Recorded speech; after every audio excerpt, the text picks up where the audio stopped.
क्या कहेंगे? देखिए, हमारा एक ही संदेश है। वो संदेश ये है महाराष्ट्र सरकार और साथ में भारत सरकार से कि लव जिहाद, इस्लामिक अवैध कब्जा और धर्मांतरण, ये तीन प्रमुख मुद्दे हैं हमारे, और इस पर जल्द से जल्द कानून लाए, क्योंकि ना तो हमारी बेटियां बच रही है, ना हमारी ज़मीनें बच रही है, ना हमारी सरकारी भूमि बच रही है, ना हमारे मंदिर बच रहे हैं, ना हमारी गौचर की जगह बच रही है। हर जगह इन जिहादियों ने अवैध कब्जा करके रखा है। ओवर ब्रिज हो, अंडर ब्रिज हो, रेलवे ट्रैक्स हो, बस स्टेशन हो, हाँ रेलवे प्लेटफॉर्म हो, आप देखो रोड पर, सड़कों पर, हर जगह मजार जिहाद चल रहा है। उसी मजार को बड़ा बड़ा बना के उसका दरगाह बना देंगे, फिर वक्फ बोर्ड आकर उस पर क्लेम कर देगा। तो ये बहुत बड़ी समस्या और चुनौती है हिंदू समाज के सामने। इसलिए हम सब एकत्रित हुए, आज हिंदू समाज जागरूक होकर ज़मीन पर उतरा है अपनी बेटियों की रक्षा के लिए, अपने अस्तित्व की रक्षा के लिए, अपने ज़मीन की रक्षा के लिए। और हमें लगता है कि सरकार इस बात पर ध्यान रखेगी और जितनी जल्दी हो सके वो कानून लाए,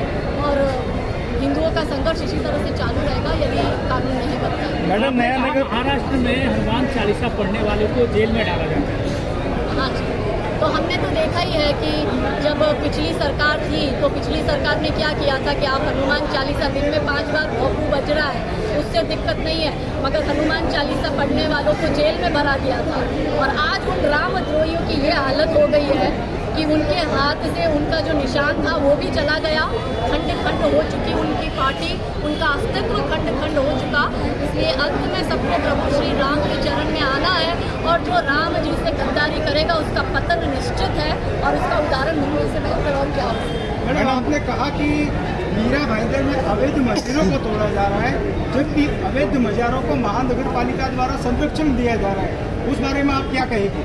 वही तो बात है कि सरकार चाहे किसी की भी हो, सिस्टम इन जिहादियों का है।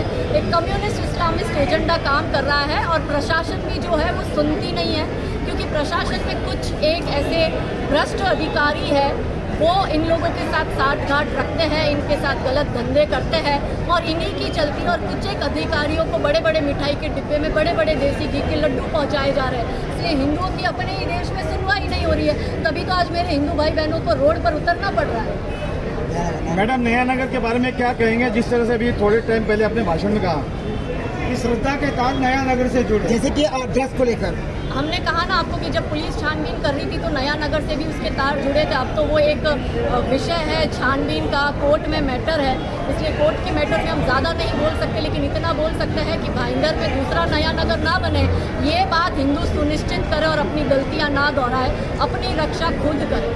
यहाँ पे हिंदू अल्पसंख्यक बढ़ रहा है, इसके बारे में क्या कहेंगे? समान कायदा, नागरिक कायदा होना चाहिए। देखिए, यूनिफॉर्म सिविल कोड जो है वो एक अलग मुद्दा है, धर्मांतरण जो है वो एक अलग मुद्दा है। आप दोनों मुद्दे को क्लब नहीं कर सकते। यूनिफॉर्म सिविल कोड आने से क्या है कि जो 4-4 बीवियाँ करते हैं, 40 बच्चे पैदा करते हैं, कभी भी तलाक दे देते हैं, किसी को भी उठा के ले आते, 13-14 साल की बच्ची से शादी करना इनमें जायज़ है, और ये लोग वो नहीं देते, उसको कंपनसेशन नहीं देते। तो इससे यूनिफॉर्म सिविल कोड से फ़ायदा मुस्लिम महिलाओं का होने वाला है, क्योंकि हम मानती है हिंदू महिलाएं कि वो भी हमारी बहन है, और उनका अधिकार भी उनको वैसा मिले जैसा हमको मिला है। तो सबके लिए एक समान कानून होना चाहिए, एक दिशा, एक देश, एक निशान, एक प्रधान, ऐसा पूरा योजना होनी चाहिए। रहा सवाल धर्मांतरण का, तो मैंने कहा धर्मांतरण पर कानून आना बहुत ज़रूरी है, क्योंकि चादर वाले और फादर वाले सुनियोजित ढंग से हिंदुओं का धर्मांतरण करा रहे हैं। एक बंदूक की गोली पे और एक मीठी बोली पर, एक लव जिहाद कर कर और एक बोरी गेहूं देकर, चावल देकर। तो यहाँ पे मेरे हिंदू भाई बहनों को जागरूक होना बहुत ज़रूरी है, और वही जागरूकता का अभियान हम लेके निकले, और देखो कितने सफल हो रहे हैं। और यही रोल मॉडल महाराष्ट्र बनेगा, यही महाराष्ट्र का जन आक्रोश मॉडल रोल मॉडल बनेगा पूरे भारत के लिए। और भारत के कोने कोने में यदि इन तीनों पर कानून नहीं आया तो यही दृश्य अब पूरे भारत में दिखाई देगा। धन्यवाद। Thank you so much.